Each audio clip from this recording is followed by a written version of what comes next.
Assalamualaikum warahmatullahi wabarakatuh. Selamat pagi. Perkenalkan, nama saya Ronil Famila Zuwardi dengan NPM 2404101067 dari program studi Administrasi Publik.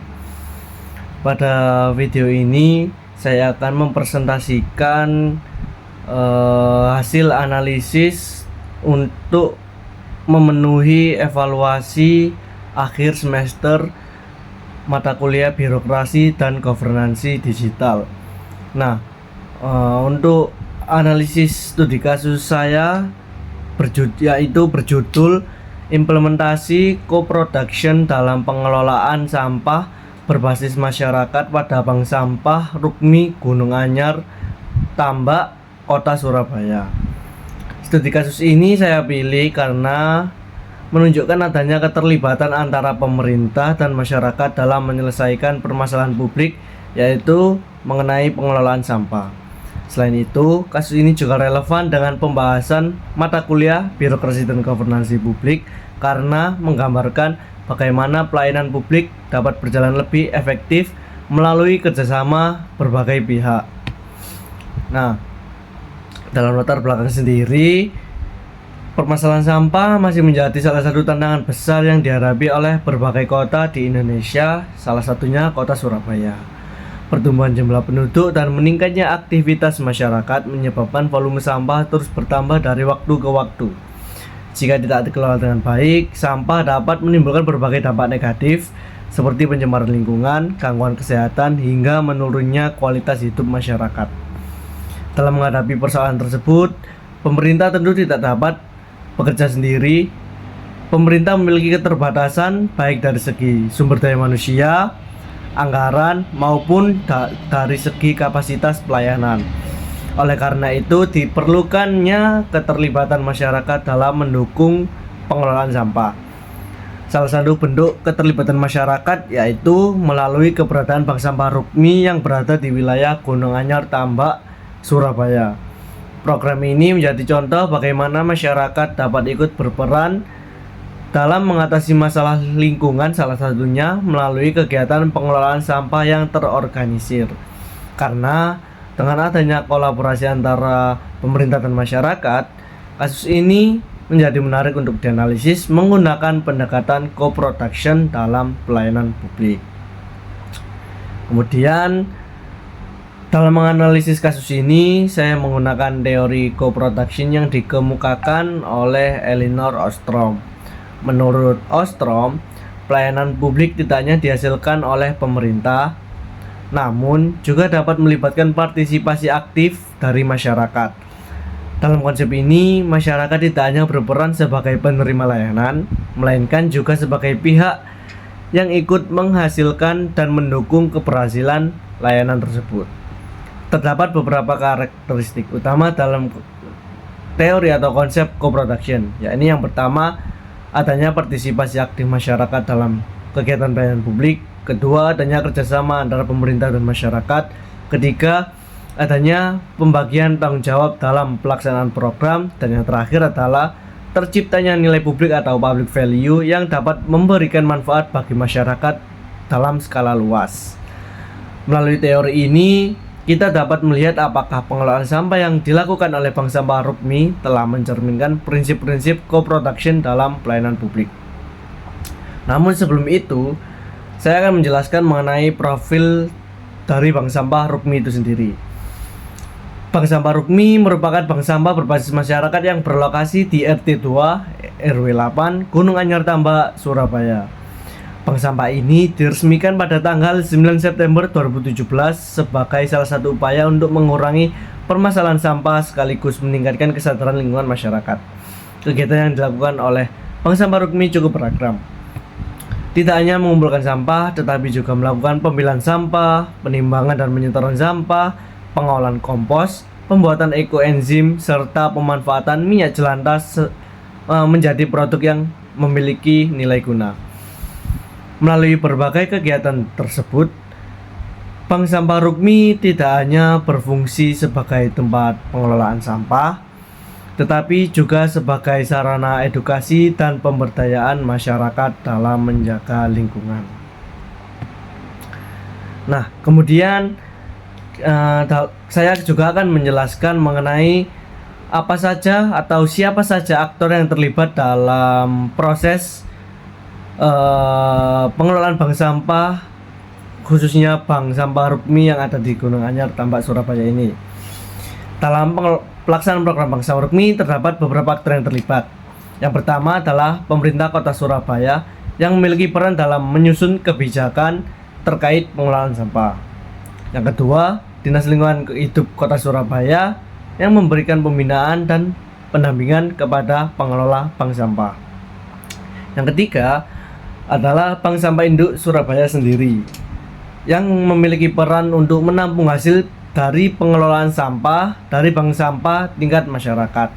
Yang keempat yaitu pengurus bank sampah Rukmi yang memiliki tanggung jawab untuk mengelola operasional program sehari-hari. Nah, yang terakhir adalah masyarakat yang berperan dalam memilah serta menyetorkan sampah secara rutin. Nah, keberadaan berbagai aktor ini menunjukkan bahwa penyelesaian masalah sampah dilakukan secara bersama-sama dan tidak hanya bergantung kepada pemerintah.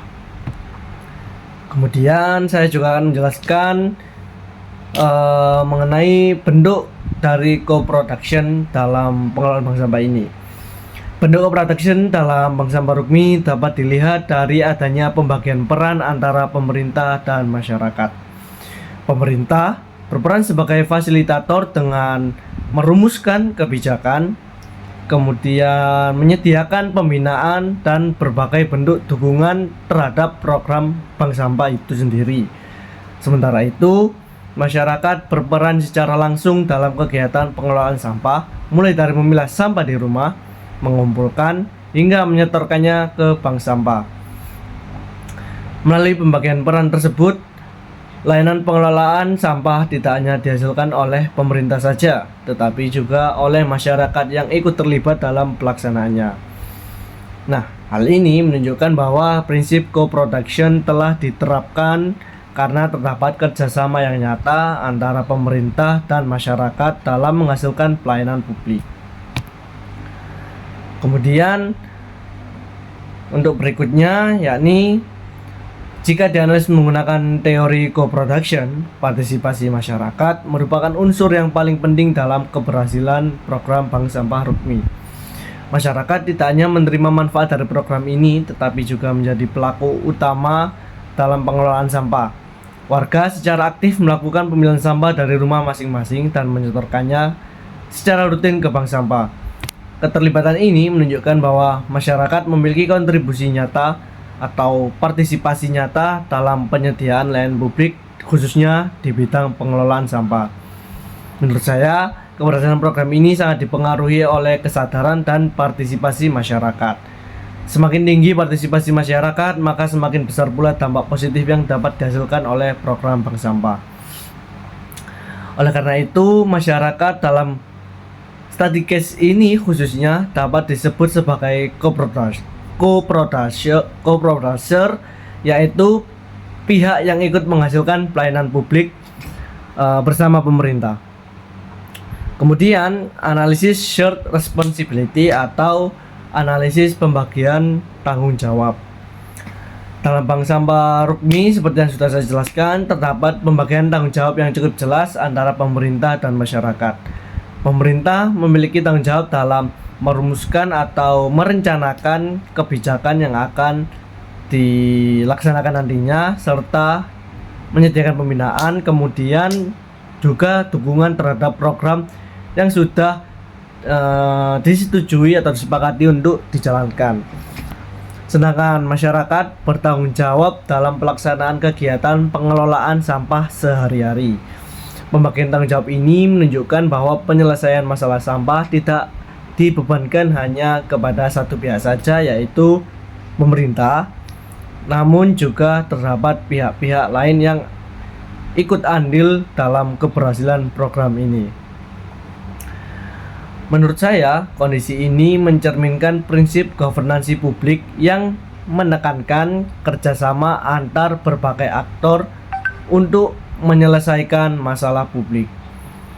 Dengan adanya pembagian peran yang jelas, program ini dapat menjadi lebih efektif dan berkelanjutan karena setiap pihak atau setiap aktor memiliki tanggung jawab yang sudah ditentukan dan sesuai kapasitasnya masing-masing. Jadi, tugas yang diberikan atau yang didapatkan oleh aktor-aktor yang terlibat itu sudah sesuai kapasitas sehingga mereka dapat menjalankannya dengan baik dan juga dapat mencapai tujuan yang sudah direncanakan dari awal. Kemudian selain partisipasi masyarakat dan juga shared responsibility atau pembagian tanggung jawab, bank sampah Rukmi juga menghasilkan berbagai manfaat yang dapat dikategorikan sebagai public value atau nilai publik. Nah, terdapat 3 aspek yang sudah saya analisis atau 3 aspek dari public value itu sendiri. Yang pertama dari aspek lingkungan. Program ini dapat membantu mengurangi jumlah sampah yang dibuang ke tempat pembuangan akhir atau TPA dan juga meningkatkan kebersihan lingkungan sekitar masyarakat tentunya. Karena sampah dapat mengurangi jumlah sampah yang dibuang ke TPA karena seperti yang sudah saya jelaskan bahwa masyarakat memilah mana sampah yang dapat digunakan kembali atau diproduksi ulang untuk menjadi barang yang memiliki nilai jual seperti itu. Kemudian yang kedua dari aspek sosial, program ini dapat meningkatkan kesadaran masyarakat akan pentingnya menjaga kebersihan dan juga mengelola sampah dengan baik. Yang terakhir ada dari aspek ekonomi, yaitu masyarakat memperoleh tambahan pendapatan melalui sistem tabungan sampah serta hasil penjualan produk daur ulang.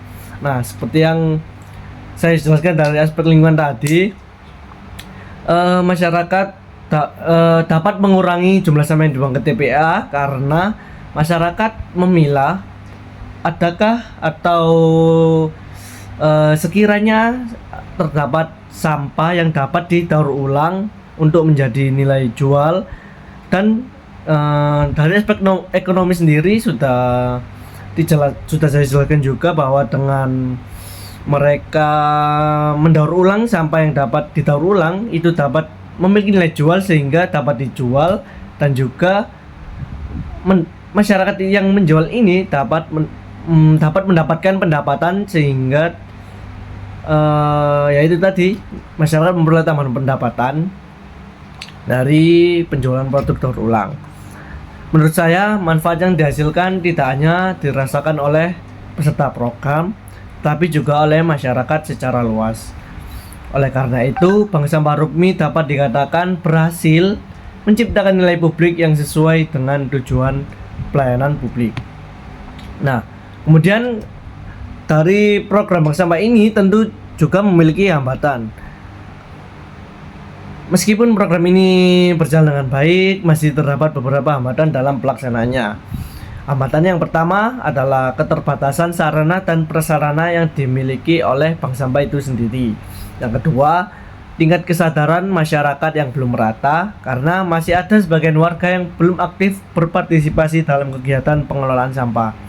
Kemudian yang ketiga, yakni fluktuasi harga jual sampah yang dapat mempengaruhi pendapatan yang diperoleh dari pengelolaan sampah. Nah, menurut saya hambatan-hambatan tersebut menunjukkan bahwa keberhasilan program tidak hanya bergantung pada partisipasi masyarakat, tapi juga memerlukan dukungan berkelanjutan dari pemerintah dan berbagai pihak lainnya. Karena itu diperlukan peningkatan sosialisasi, penguatan atau peningkatan fasilitas juga, serta inovasi program agar keberlanjutan Bank Sampah Rukmi ini dapat terus terjaga. Nah, untuk kesimpulan sendiri yaitu bahwa Bank Sampah Rukmi merupakan contoh implementasi co-production dalam pengelolaan sampah berbasis masyarakat.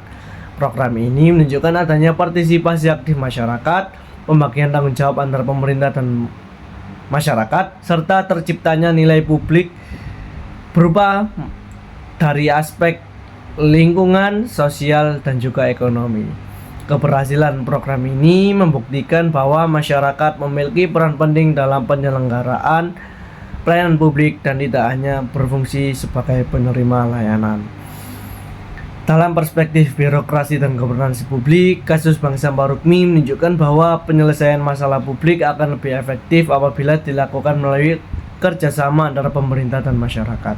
Oleh karena itu, pendekatan co-production dapat menjadi salah satu strategi yang efektif dalam meningkatkan kualitas pelayanan publik sekaligus menciptakan pembangunan yang berkelanjutan.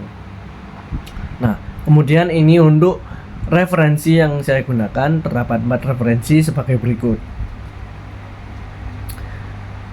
Nah, baik, sekian presentasi dari saya. Mohon maaf apabila ada salah kata. Terima kasih atas perhatiannya. Wassalamualaikum warahmatullahi wabarakatuh.